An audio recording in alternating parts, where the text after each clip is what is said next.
Welcome to Quays News. I'm Rin Monk. And I'm Evie Pugh, and this is what's coming up on the programme today. The new restrictions for the government's new Plan B have come to effect today in the UK. Masks are now compulsory for cinemas, theatres and public transport, with NHS COVID passes for nightclubs and some indoor venues. More later on in the programme. The recently introduced Plan B means members of the public will be required to have a COVID pass if they wish to enter places such as nightclubs, cinemas and theatres. However, these new rules have left people confused about how the new pass actually works. If you check out our social media at Quays News on all platforms, we have a demonstration of how to use the app. People in Salford are adopting a zero-waste lifestyle as they are trying to tackle single-use plastic and its effects on the environment. Shops like the dispensary in Walkden are offering zero-waste grocery shopping who bring their own containers. We will be live from Salford Quays later in the programme to check out the recently blown up globe after it was deflated earlier in the week by Storm Barra. I'm here at Lightwaves 2021 and I'll be discussing how recent weather conditions has affected the event later on in the show. It is National Christmas Jumper Day today and we want to know your opinions on your preferred style of jumper. Make sure you cast your vote on our Twitter poll and we shall read out the results later on in the show.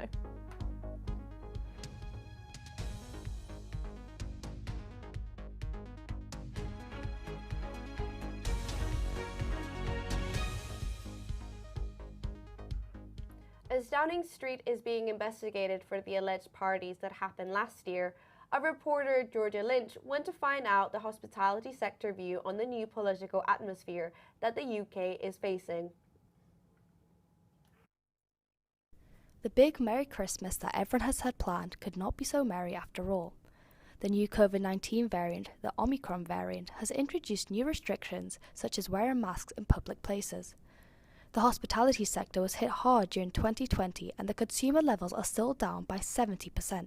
With the new variant coming into play during the run-up to the festive period, we've come to Dockyards and Media City to see how they've been affected. It's been hard going. I think since the full reopenings happened again, it's been really, it was steady for the first few months. So like people were still kind of hesitant to come out and we were still hesitant to be working without masks and things like that. But now we've got like busier and busier as time's gone on, so we're finding our feet again, but obviously things may end up going back downhill again the way things are going.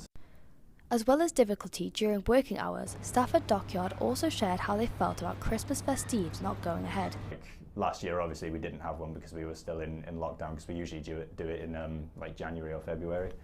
Because obviously the Christmas period is just so busy for us most of the time when we're open. So last year we obviously couldn't do it. This year I think we are planning on it again. It was kind of a bummer because it's a good night, like we all just get to socialise together, and obviously not everyone's on shift at the same time, everyone works different things, they're all doing different things, so it's nice to get everybody together for a change after how hard we work, especially over the Christmas period. It's nice to just have a little break and a time off to chill with each other. So hopefully we will get one this year or early next year. And how they feel about the government throwing their own party. Bit of a kick in the teeth really, wasn't it? Not just for us, us not having our staff do is very small in comparison to what a lot of people were going through, while they were having their party or numerous parties, people couldn't see your family, you had elderly loved ones and stuff who were on their own, you couldn't go and visit them and they were still, piling up. So I think our party being cancelled is a very, very small consequence of that compared to the bigger picture. So let's see if the hospitality sector get the Christmas they deserve. Georgia Lynch, Quays News.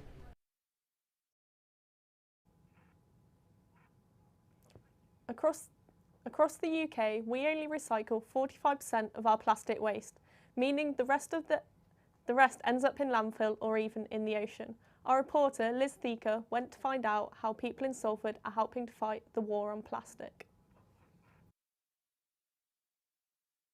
Litter, a constant problem for many communities up and down the country. However, in Salford, the load sometimes seems heavier. one shop owner from Walkden has decided to stand up in the fight against single-use plastics by making her store completely zero waste. Only 9% gets recycled, even all the stuff you put in your bin. You know, people think, oh, it's fine, I'm putting it in my bin, it's fine, I've got it in, I recycle. Yeah, but only 9% of it can be recycled. According to a report by the UK government, it is estimated that 5 million tonnes of plastic is used every year across the country, nearly half of which is packaging. With more research being done on the damages of plastic, support for these zero waste shops is growing. I think it makes a statement that shops like this are becoming more popular, that people do want to do good, that people do think about what they're buying and stuff. And when they become more widely available, as if we are decreasing the use of plastic, then we are decreasing the need for plastic.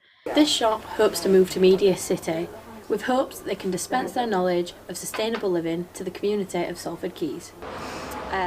We feel like there's a really good customer base there. There's a large amount of people who live in the apartments, work at Media City, and yeah, I just feel like it would be a really good base for us. We need to reduce our waste. Obviously, I'm going to say that because I've got a zero waste shop, but that's the thing, like education. For me, I was a teacher for 10 years. I really need to get into schools. That's my next mission, get into schools and like teach from the roots up. As awareness grows on the damages of single-use plastics, let's hope the next generation learns to live with less waste. Liz Theaker, Quays News, Walkden. We're joined by Luke in the studio, who will be giving us the sports update for this week. Over to you, Luke. The Ashes is back and the first test is in Brisbane, and England trail Australia by 58 runs as captain Joe Root and Dawid Malan put on an unbeaten stand of 159 after Travis Head made 152 for the hosts with 2 days left to play. In football, Premier League leaders Manchester City host Wolves while Manchester United travel to Norwich. Salford City, who sit 15th in League Two, travel to Mansfield Town. Netball now, and the University of Salford held a charity tournament last night in aid of Refuge, who provide emergency temporary housing, and Guido's Gift, a young teenager and young adults cancer charity that provides gifts and financial grants in North West England. Storm Barra has made its presence known throughout Salford this week. The city has endured gale force winds and inconsistent rain showers, and it isn't just the public who have suffered. The recently installed inflatable globe based at Media City deflated earlier in the week and has only just been blown back up. Our reporter Sam is live from the Quays.